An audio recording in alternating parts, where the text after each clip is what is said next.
ఇంట్లో కూర్చొని పరిపాలన చేసినటువంటి మొట్టమొదటి మగోడు జగన్మోహన్ రెడ్డిగా 29 రాష్ట్రాల్లో ఇప్పటివరకు 75 గణతంత్ర దినోత్సవాలు 77 స్వతంత్ర దినోత్సవాల్లో ఒక ముఖ్యమంత్రి పేరు నాకు చెప్పండి.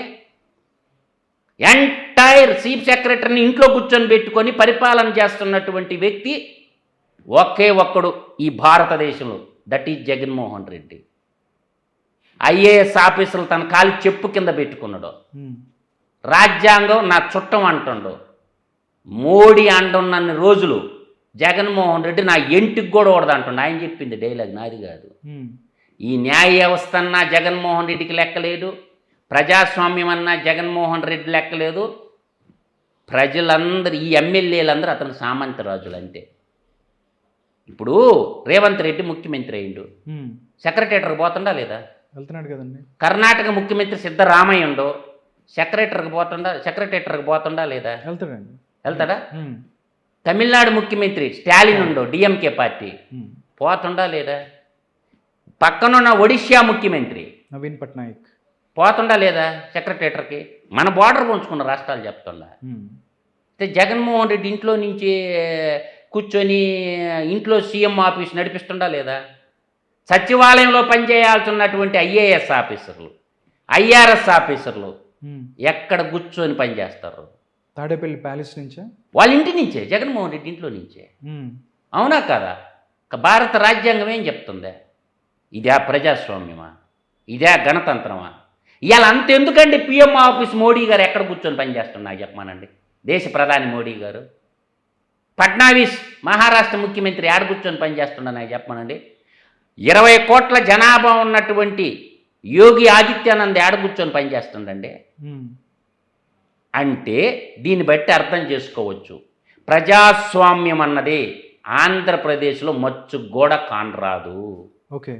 కాబట్టి వ్యక్తిగత విషయాలకు పోయేదానికంటే రాజ్యాంగాన్ని, ప్రజాస్వామ్యాన్ని కాపాడుకోవాల్సినటువంటి ఆవశ్యకత సీమాంధ్ర ప్రజల మీద ఉంది.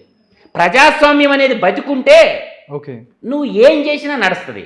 అసలు ప్రజాస్వామ్యమే లేదు కదా, అంతా ధనస్వామ్యం, స్వాహస్వామ్యం. ఈరోజు 26 జిల్లాలు ఉన్నాయి. 26 జిల్లాల్లో 18 జిల్లాల్లో ఇసుక లోడుకుంటుండేది. ఇసుక మొత్తం 8 జిల్లాలు జగన్మోహన్ రెడ్డి సొంత తమ్ముడు వైఎస్ అనిల్ రెడ్డి, ప్రతిమా కన్స్ట్రక్షన్ కేసీఆర్ బంధువులు మొత్తం నదీ గర్భంలో ఇసుకంతా లోడేసి అమ్ముకుంటుండే పీకేటోడు అని ఉన్నాడు జగన్మోహన్ రెడ్డిని. రోజు ఎన్ని క్యూబిక్ మీటర్లు వేస్తున్నారో మైన్స్ డిపార్ట్మెంట్ చెప్పగలరా? ఇవాళ ఎలక్షన్ ముందు మద్యపాన నిషేధం అని చెప్పింది జగన్మోహన్ రెడ్డి.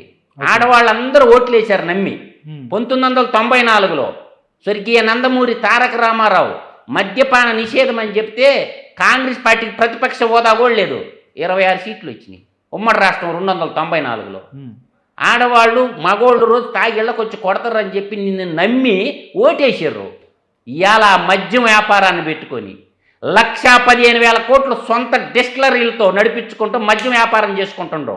జగన్మోహన్ రెడ్డి మళ్ళీ ఫోన్పే, గూగుల్ పే ఏం పని చేయవు, డిజిటల్ లేదు, ఓన్లీ క్యాష్. నరేంద్ర మోడీ ఏం చెప్పాడు? Digital in India, make in India అన్నాడా? ఆంధ్రప్రదేశ్లో డిజిటల్ ఇండియా పనిచేస్తుందా?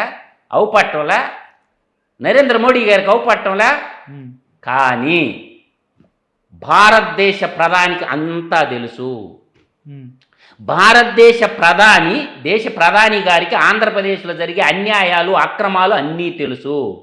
కానీ ఆంధ్రప్రదేశ్ ప్రజలు, తెలుగు ప్రజలు భారతీయ జనతా పార్టీని గౌరవించలేదు కాబట్టి అనుభవించండి అని చెప్పి ఒక మనిషిని ఆడబెట్టాడు.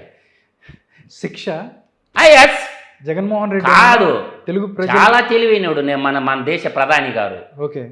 జగన్మోహన్ రెడ్డి చేతిలో ఉన్నటువంటి ఓట్లు ఎస్సీ, ఎస్టీ, మైనారిటీ, రెడ్డి సామాజిక వర్గం ఓట్లు జగన్మోహన్ రెడ్డి చేతిలో ఉన్నటువంటి ఓటు బ్యాంకు.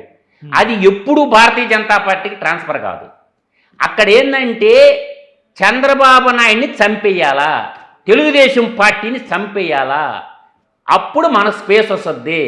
కాబట్టి కట్టే ఎరగకూడదు, పాము సాగకూడదు అంటే ఒక దుర్మార్గుడిని తెచ్చి ముఖ్యమంత్రిని కానీ చేస్తే తెలుగుదేశం పార్టీ నాయకుల్ని, కార్యకర్తల్ని, వ్యవస్థని చిన్న భిన్నం చేస్తాడో, ఫుట్బాల్ ఆట ఆడుకుంటాడో చంద్రబాబు నాయుడిని, చంద్రబాబు నాయుడు కార్యకర్తల్ని, చంద్రబాబు నాయుడు ఎమ్మెల్యేని భయంతో రక్షణ కోసం మన దగ్గరకు వస్తారు. అప్పుడు తెలుగుదేశం పార్టీని భారతీయ జనతా పార్టీలో విలీనం చేసుకుందాము. This is the sketch. ఎవడు చెప్తాడు? మోడీ గారు, నరేంద్ర మోడీ గారు. అసలు స్కెచ్ ఇది. నువ్వు భయపెట్టరా, నువ్వేమన్నా ఆడుకో ఫుట్బాల్ ఆట చంద్రబాబు నాయుడిని, నువ్వు ఎట్లాగన్నా చేసుకో, ప్రజలందరినీ తాకట్టు పెట్టేసి అప్పులు తెచ్చుకుంటావో ఏం చేసుకుంటూ నీకు రాసిచ్చేసిన ఆంధ్రప్రదేశ్ని నీ ఇష్టం వచ్చినట్టు చేసుకో. మొత్తం తెలుగుదేశం పార్టీ మొత్తం నా కాడికి సరెండర్ అయిపోవాలి. ఆ విధంగా సరెండర్ అయినోడు కదా సుజనా చౌదరి, ఆ విధంగా సరెండర్ అయినోడు కదా సీఎం రమేష్. కాబట్టి తెలుగు నేల తెలివిగల్ల నేల. మీరు గుర్తుపెట్టుకోండి, ప్రపంచంలో ఏ సాఫ్ట్వేర్ కంపెనీ కన్నా నీ ఇష్టం వచ్చిన కంపెనీకి మొట్టమొదటి ప్లేస్లో తమిళనాడు ఉంటాడో లేకపోతే తెలుగోడు ఉంటాడో. అంత తెలివైన వాళ్ళు తెలుగు బిడ్డలు, తలొంచి బతకరు. అందువల్ల ఏంటంటే ఇప్పుడు జగన్మోహన్ రెడ్డికి ఉండే ఓట్లు బీజేపీకి ఎప్పుడు ట్రాన్స్ఫర్ కావు. జగన్మోహన్ రెడ్డి ఓటు బ్యాంకే డిఫరెంట్, ఇప్పుడు Telugu Desam party vote bank different. కాబట్టి BC based party Bharatiya Janata party, కాబట్టి BC back bone party Telugu Desam party, కాబట్టి ఇక్కడి నుంచి తీసుకోవాలని చూస్తుంది. ఈ ఇంకా చంద్రబాబు నాయుడిని లొంగ తీసుకోవాలా. గదీద ముచ్చట నడుస్తుంది. ఇప్పుడు సునీతమ్మ వాడెవడో పోస్ట్ పెట్టుకున్నాడో నీ ఇంట్లో వాడే కదా. ఇంటి గుట్టు లంకకి చేటు అంటారు. ఇప్పుడు లంకా దహనం ఎలా జరిగింది? విభీషణుడు చెప్తాడు, అన్నా ఇది పద్ధతి కాదు, పరస్త్రీని అపహరించడం పద్ధతి కాదు, సీతమ్మని గౌరవంగా పంపించేద్దాం, మన రాజ్యం లంకా రాజ్యం సుభిక్షంగా ఉంటది, రామరాజ్యం కాడికి లంకా రాజ్యం అద్భుతంగా ఉందన్నా, ప్రజలను నాశనం చేయబాకు, ఎందుకన్నా మనకి తప్పు అన్నా అని చెప్పి సొంత తమ్ముడు చెప్తే ఎన్నడా రావణ బ్రహ్మ. అర్థమవుతుందా? అదే స్టోరీ వైఎస్ ఫ్యామిలీలో ఇంటి గుట్టు లంకకు చేయటని. ఇప్పుడు అక్క చెల్లెళ్ళు ఇద్దరు, అమ్మా మా నాన్న చచ్చిపోయిండు, మీ నాన్న చచ్చిపోయిండు, చస్తే చద్దాం, బతికితే బతకదాం, వాడి చేతిలోనే చద్దాం, మనం కూడా యుద్ధం చేద్దాం కానీ అన్న మీద యుద్ధానికి సిద్ధం అయిపోయారు. అందువల్ల ఏంటంటే అది వాళ్ళ కుటుంబ సమస్య. కుటుంబ సమస్యని అడ్డం పెట్టుకొని ప్రజలు వాళ్ళ గురించి చర్చించుకొని వాళ్ళ మీద డిబేట్లు చేసుకొని యూట్యూబ్లో యూస్ కోసం, యూట్యూబ్లో డబ్బుల కోసం, ఇది వేస్ట్ చర్చ. అది వాళ్ళ కుటుంబ వ్యవహారం. మనం మాట్లాడాల్సింది ఏంటంటే ప్రజాస్వామ్యాన్ని ఎలా కాపాడాలా, ప్రకృతి వనరులు ఎలా కాపాడాలా, దోపిడీ నుంచి ఎలా కాపాడాలా. నేను సింపుల్గా చెప్తాను బ్రదర్. జగన్మోహన్ రెడ్డి ముఖ్యమంత్రి అయిన తర్వాత 5 బడ్జెట్లు ప్రవేశపెట్టాడు. మొత్తం లెక్క చెప్తా నేను. ఎందుకు ఈ దొంగ తిరుగుళ్ళు, దొంగ మాటలు, ఈ దొంగ డిబేట్లు ఈ కాదు కావాల్సింది. 2019, 2020 బడ్జెట్ పెట్టడమే ఘనంగా పెట్టిండు. బడ్జెట్ 2,27,974.99 కోట్లు పెట్టిండు. ఆ సంవత్సరం ఆయనకు వచ్చింది వాస్తవ బడ్జెట్ ఏంటంటే 1,73,791 కోట్లు. తర్వాత రెండో పాయింట్ చెప్తాండా, 2020-21లో బడ్జెట్ ప్రవేశపెట్టిండు 2,24,789.18 కోట్లు. వాస్తవంగా బడ్జెట్లోకి వచ్చినటువంటి డబ్బు ఏంటంటే 1,87,101.77 కోట్లు. తర్వాత 2021-22 కాలానికి వచ్చేసరికి 2,29,779.27 కోట్లు బడ్జెట్ ప్రవేశపెట్టిండు. వాస్తవంగా వచ్చింది ఏంటంటే 191,594.47 కోట్లు. తర్వాత 2022-2023 నాటికి 2,56,256.56 కోట్లు బడ్జెట్ ప్రవేశపెట్టిండు.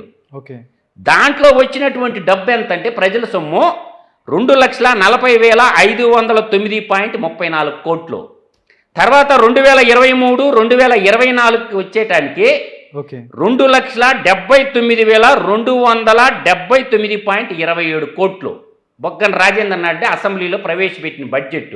ఈ 10 నెలల కాలానికి వచ్చిన డబ్బు ఎంత చెప్పమంట 1,88,324.54 కోట్లు. నా సొంత కవిత్వం కాదు ఇది, కంట్రోల్ ఆడిట్ జనరల్లో నుంచి తీసుకొని చెప్తున్నా నీకు.